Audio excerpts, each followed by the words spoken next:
Hello, and welcome to Part 2 of the California State University San Bernardino Writing Intensive Program series on responding to student writing. I'm Dr. Thomas Gershon, Director of the Writing Intensive Program.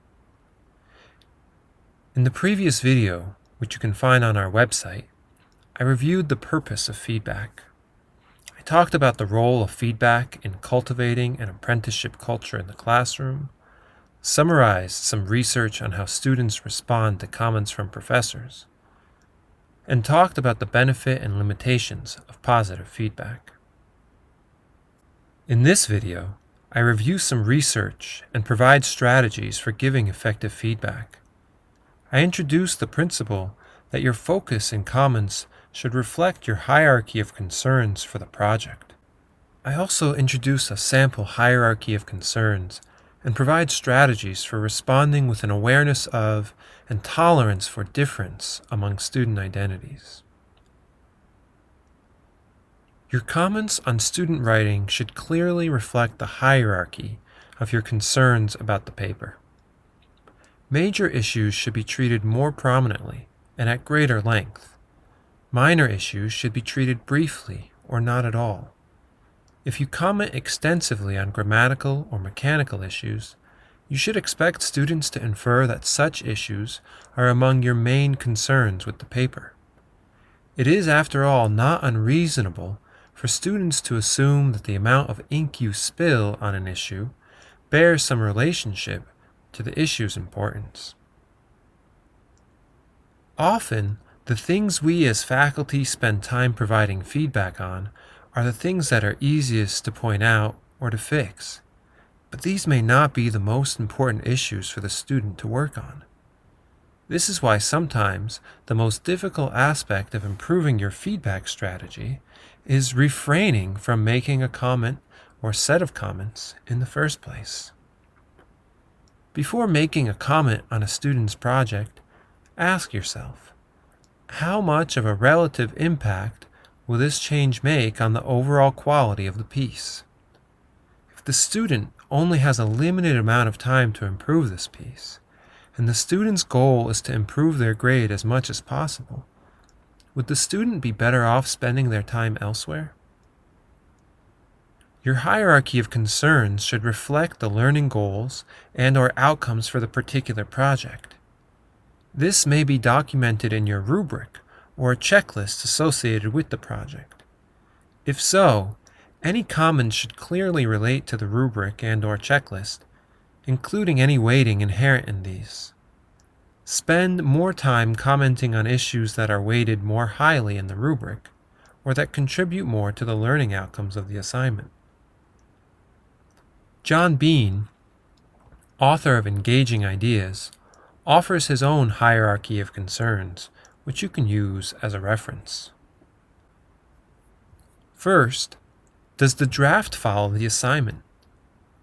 If the draft does not follow the assignment, it's not worth spending time providing further feedback.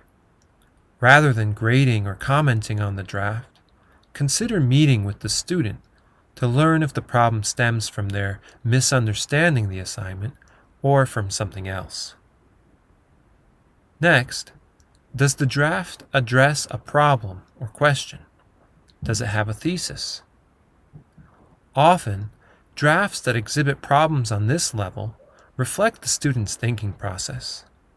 We have all had the experience of writing something not completely sure what we want to say until we have begun to write it out. Students experience this as well. You may find that their clearest articulation of the problem, inquiry, and/or thesis is near the end of the draft. What is the overall quality of the writer's ideas or argument?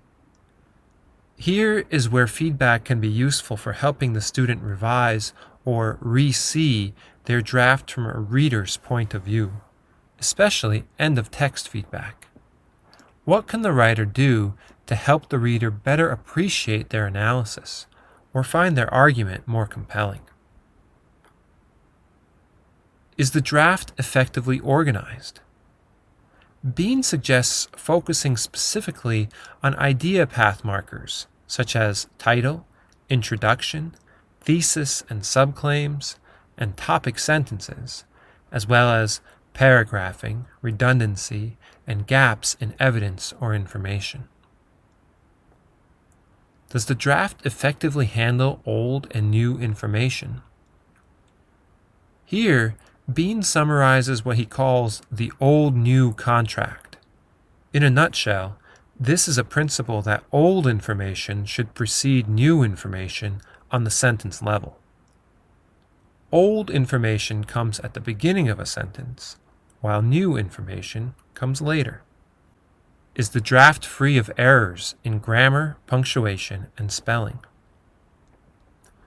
Bean reserves commenting on issues of grammar, punctuation, and spelling for drafts that are otherwise strong up the hierarchy. Commenting overly on these sorts of issues on drafts that need to also address higher order concerns may be confusing for students and may give the wrong impression about how they should prioritize their revision work. In addition, these sorts of comments may be time-consuming and frustrating for faculty. Bean acknowledges that some instructors may see this as being soft on error. However, he argues that he is rather helping students prioritize those revisions that will have the greatest impact on the overall quality of their work. When grammatical errors are so many that they make reading the draft too difficult, they rise to the level of a higher order concern. In such cases, consider returning the draft ungraded and asking the student to revise and resubmit with help from you during office hours, from the Writing Center, or from another appropriate campus resource. Is the draft free of stylistic problems?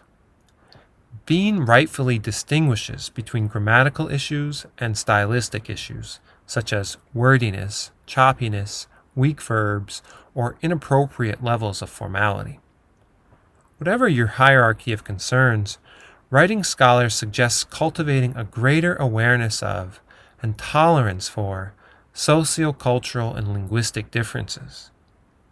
Many scholars have commented on the deep extent to which language and identity are intertwined. When students write, they bring their identities, their lived histories with them, and professors need to be aware that the same expectation or grading practice may privilege certain students while putting others at a disadvantage. Tony Silva, director of the ESL writing program in the Department of English at Purdue University, puts it this way.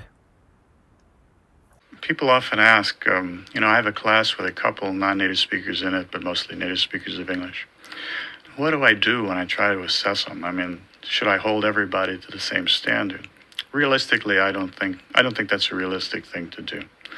What I would suggest, instead of having everyone work at the same level, to make some decision in your class about what will be good enough, not what would be perfect, not what would be without flaw, but what will be good enough for your class.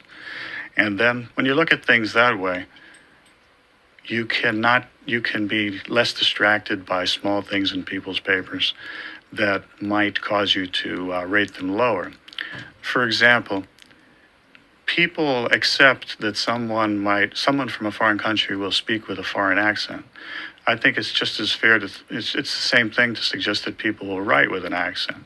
And usually that accent consists of things like missing articles or prepositions, wrong prepositions, and things like that. Things that really don't make much difference. Thank you for watching. The series is continued in Part 3, in which I go over additional strategies for giving effective feedback.